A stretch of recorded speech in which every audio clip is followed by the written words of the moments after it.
Headlines everywhere, the news, your social feed, even right here on YouTube are screaming that the housing market is collapsing. But when you actually look at the national data, not the cherry-picked numbers that fuel crash theory, the story is radically different. Inventory is up 22%, price cuts are at 42%, and pending sales are still hanging in there. Bottom line, this isn't the crash doomers have been hyping up since 2019. Stick around, this is a San Diego-based channel, but this week, we're breaking down the national data. And if you think those national numbers tell the whole story, sit back because I got even more data for you. The Case-Shiller Index, the gold standard for home price data, just dropped, and the doomers are circling it like vultures, hoping it finally proves their crash theory right. Spoiler alert, it doesn't. But the details in this report's numbers, that's where it gets really interesting, and it's exactly what you're gonna wanna stick around for before we talk about San Diego. Both of these topics covered here in this week's San Diego Market Matters, and I'm Karl, your San Diego realtor. Now, real quick, if you're thinking of buying or selling here in San Diego, I have my contact info in the description below. Feel free to reach out to me if you want to talk about your options and how I can help you make your next move. Now, let's get into this. Jumping right into the national numbers because this is what's shaping the headlines, and in a lot of cases, it's also fueling the crash talk. But when you actually look at the data, the story is very, very different. I'm listening. First up, inventory. National single-family inventory sits around 861,000 homes, up 22% year over year. Now that sounds dramatic, but here's the surprising part. Inventory growth has slowed down this August. Last year, August was around 25,000 homes to the market. This year, we might actually finish the month either flat or even negative. That's not what the doomers want to believe. Typically, inventory builds into late summer. This year, the momentum fizzled early. Sellers aren't excited to come to the market right now. And you can't really blame them. Who's lining up to trade their 3% mortgage for a 6.5% one? That's like swapping your Tesla for an old F-150 with no AC. Now let's look at new listing. Just over 66,800 homes hit the market. On the surface, that's similar to last year, but here's the catch. Last year was the lowest year ever recorded for new single-family listings. Matching that isn't very impressive. It just means sellers aren't trickling in.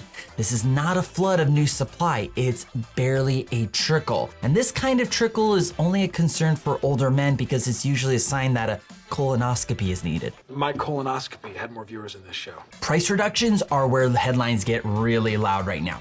Right now, about 42% of homes nationally have had a price cut, and that's legit data to be mindful of. That's up from 39% this time last year, and we typically see it around 30% in a stable market or a slightly growing market.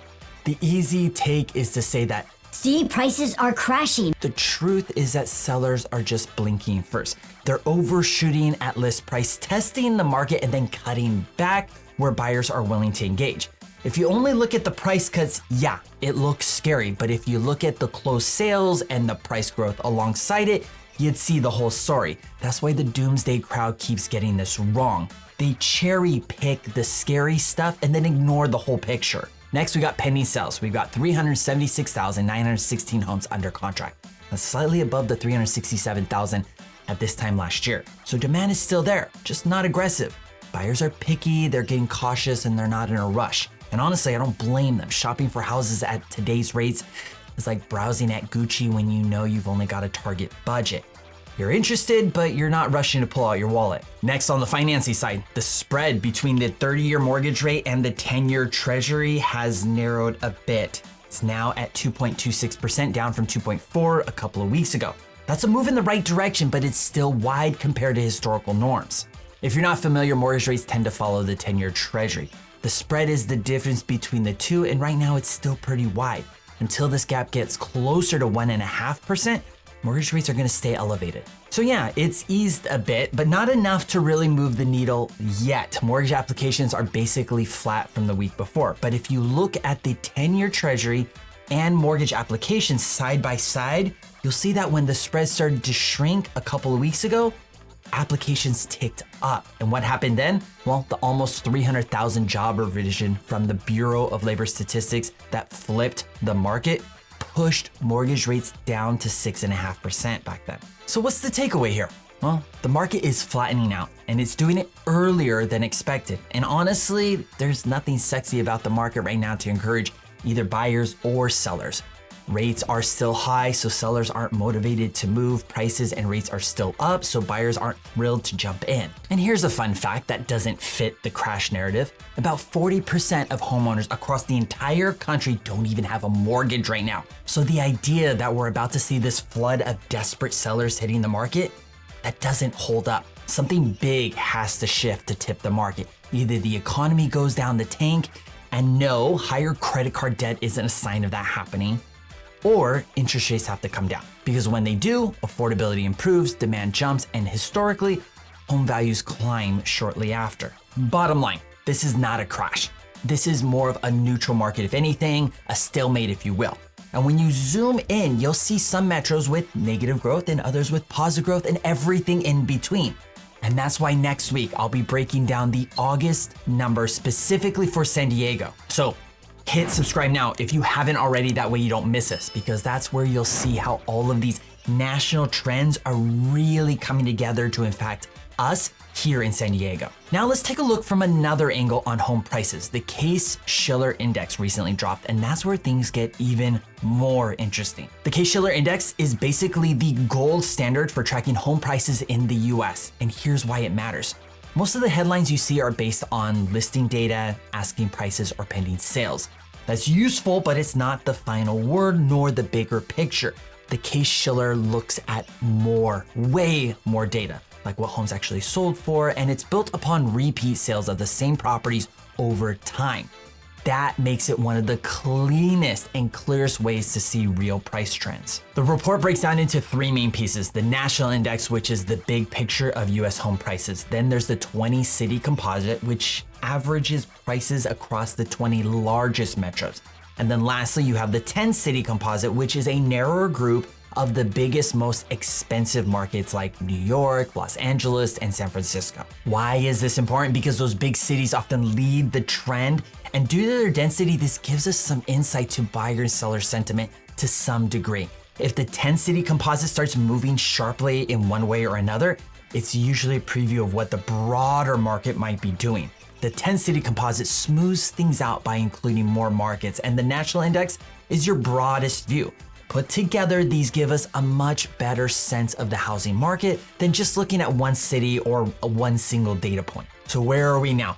For May's report, and remember, this data lags a couple months due to the time it takes to gather all the final metrics. The national index showed prices up 0.45% from April to May, and up 2.3% year over year. The 20 city composite came in at 2.8% year over year, and the 10 city composite came in at 3.4% year over year. Still positive growth, but way cooler than we saw during the boom years, and all three measurements down slightly from the month before. Now keep in mind though, they are all still positive numbers. Month to month is where the cracks show. Several big metros actually slipped from April to May. Los Angeles down 0.5%, Miami slightly negative, and Phoenix basically flat, and San Francisco unchanged as well.